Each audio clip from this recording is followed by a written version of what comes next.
Hi, welcome back to Half of Heidi, or welcome to my channel in general if this is the first time you've dropped by. Sorry the lighting's a bit crappy in here tonight, I'm not sure exactly why. Anyway, I wanted to do just my regular stats, and then I've also got a couple of questions that people have posted on some of my videos that I just realised I hadn't responded to, like I hadn't replied directly to. So I thought, as just a bit of fun, why don't I just answer them in this video? So I am 12 weeks post-op a VSG to bypass revision. My highest weight, not when I had the VSG, but post-op this time around, was 121.9 kilograms or 268.7 pounds. Last week I weighed in at 103 kilograms or 227.1 pounds. This week I weighed in at 102.5 kilograms or 226 pounds, which means in this last week I've lost 0.5 of a kilogram or 1.1 pounds, bringing my total lost, including the 2.5 week pre-op diet, to 19.4 kilograms or 42.8 pounds. So I'm almost at the 20 kilogram mark, which is really exciting because that means I'm almost halfway. I saw my dietitian today and she was like happy with the progress. She didn't, she just didn't seem surprised by where I'm at or anything like that. And she did say what I've experienced and what some of you have said was your experience as well, that you don't lose as quickly in the beginning like you do with the VSG. Like you still have some bigger weight losses, but not necessarily as big. And the other thing that, when I really reflect and think about what's different this time compared to when I had the VSG was I started exercising, I'm sure, pretty soon after I had the VSG. Like it wasn't intense exercise, it was just walking and stuff. Whereas this time I'm 12 weeks post-op and I still haven't got into an exercise routine. And then the other thing that's different is with the VSG, I was more strict on low carb. So I'm still technically low carb, but I'm not doing carb replacement like I was with the VSG, where instead of rice, I would have cauliflower rice. Like I would just substitute or just not even have the carb component of the meal. Like I wouldn't have the rice, I wouldn't have the pasta or whatever. Whereas this time around, I'm having a little bit, but just a really small portion. Anyway, I was trying to think, why is that? Like, why was I so dedicated to it the first time around, but this time around I'm not? And I'm wondering, is it just not a long-term realistic goal for me personally? I like certain carbs. I mean, some of them I don't care if I don't eat. Things like bread, I don't really care about. Potatoes, I don't really care, but I do like pasta. I like pasta a lot. Italian food is my favorite food. Not that I'm Italian or anything. And I do also like Asian cuisine, so I like things with rice. So that covers the entire continent of Asia, mind you. I'm bloody East Asia, West Asia, Southeast Asia. Give it all to me, please. Anyway, so I just wonder if maybe I'm just not as committed, or because I went through a rougher experience this time, I was not as enthusiastic with the dietary options in terms of, I feel like shit. Like mentally, I'm feeling like hell. I still want to eat something that I enjoy eating. Especially if I'm not going to eat any of the old comfort foods or anything like that. So I don't know. I'm sure a psychologist could figure it all out and tell me exactly what it is I'm doing or not doing, but I'm sure there would have to be an impact by the lack of exercise and the fact that I'm definitely having more carbs than I would have had when I had the VSG. So I need to make a decision. Do I take my dietitian's advice and up my exercise? And do I decrease the amount of carbs I have by either just reducing them or replacing them? So just, some things I've just got to think about, what's more important to me: bigger losses or bigger losses and potentially getting to goal weight quicker. And therefore, I mean, I guess the theory is you're more likely to keep off what you lose in the first year, and beyond that, it's harder to maintain and it's also harder to lose. So anyway, there's just so much to digest. But anyway. So that was today in terms of the dietitian's appointment. Mentally, I'm still not in a great place. And yeah, I don't know. I don't even know what to say about that.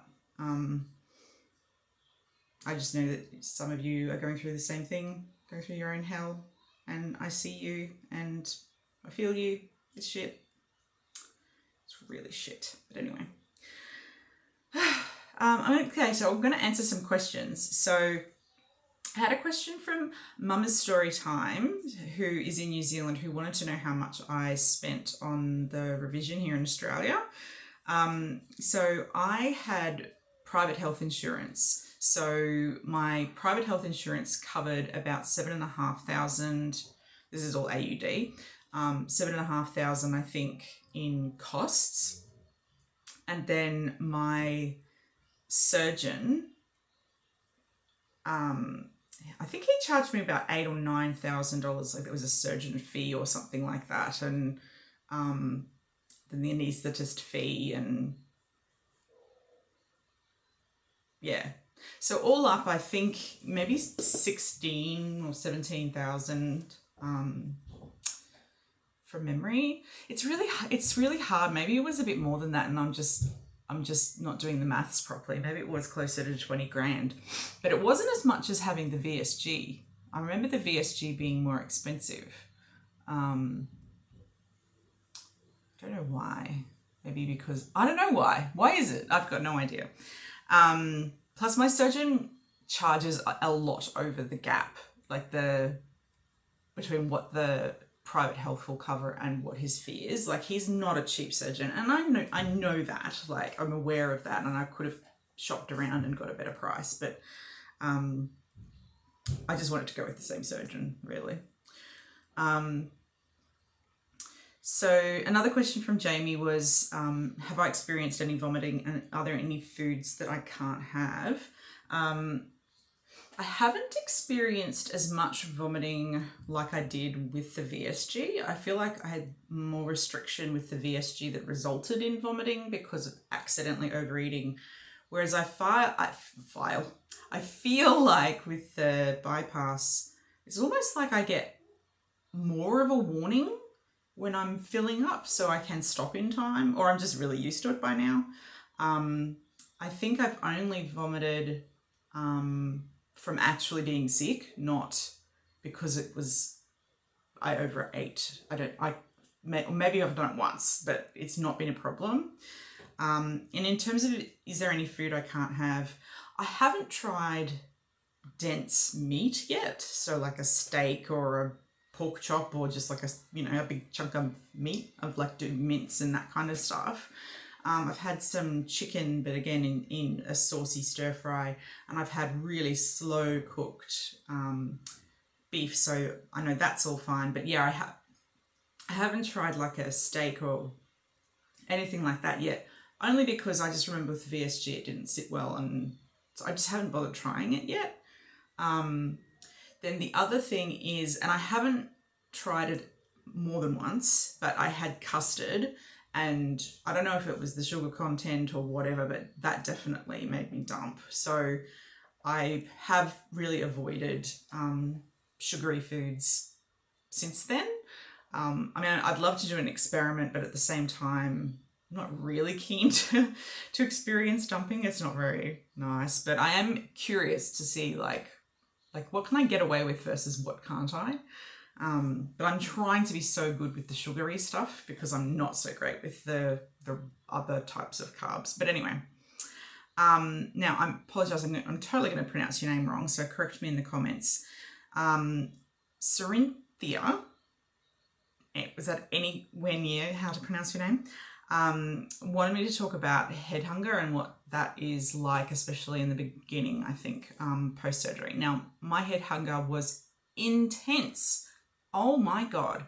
The first 2 weeks, and I'm not sure if it's just a symptom of being on a liquid diet, but I felt hungry all the time.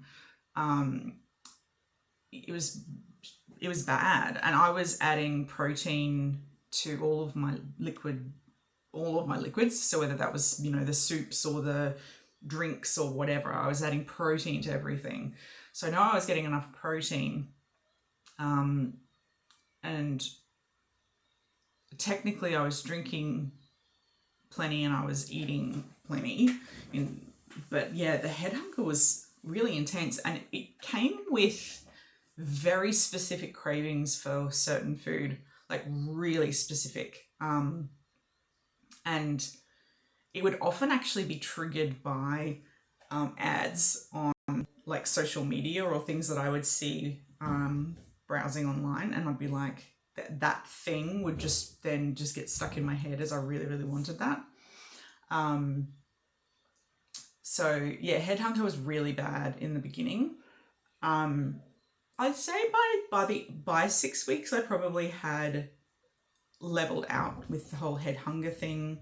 That'd be right. By the time I could eat real food, I was kind of over the imaginary hunger all the time phase, which was good because I was really worried that, oh my God, I'm just going to be hungry all the time and all I'll think about is food.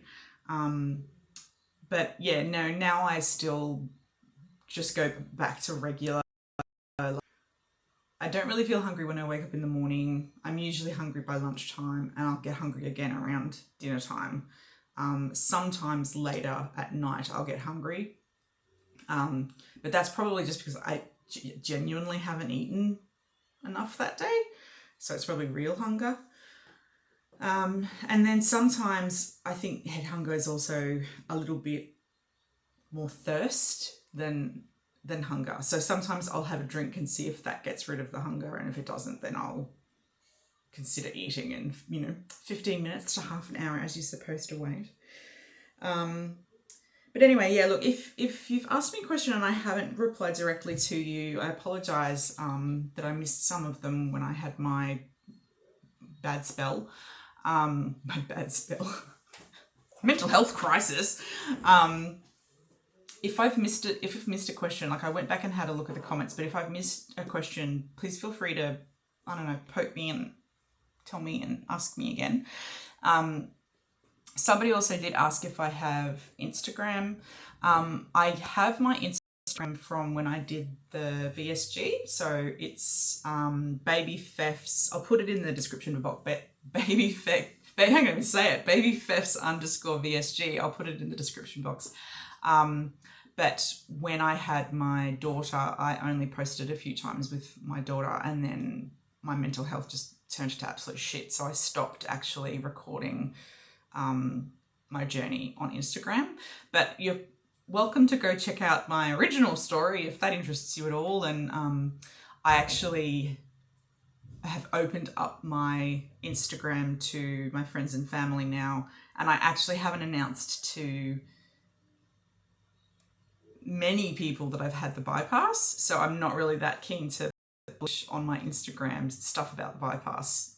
So if I do post on Instagram, it'll be like my real personal, like this is my Instagram, like, so it probably will be things like my daughter and other random nonsense that I'm doing, and not actually about weight loss. So anyway, I just wanted to clarify that. Anyway, this is a way longer video than I intended it to be. I hope you're doing well. If you're not, I'm sorry about that. But I really understand what you're going through. Fiona, if you're watching this, I've seen you comment a couple of times, and I'm going to dig out your number and try to give you a call, because I seem to not be able to find you on social media. It's really bizarre. Anyway, see if I can find you. We'll find a way to find each other again, Fiona. Okay, so look, love to you all. Thanks for hanging in there with me. Bring on week 13, lucky week 13, and I'll see you in my next video. Okay, bye.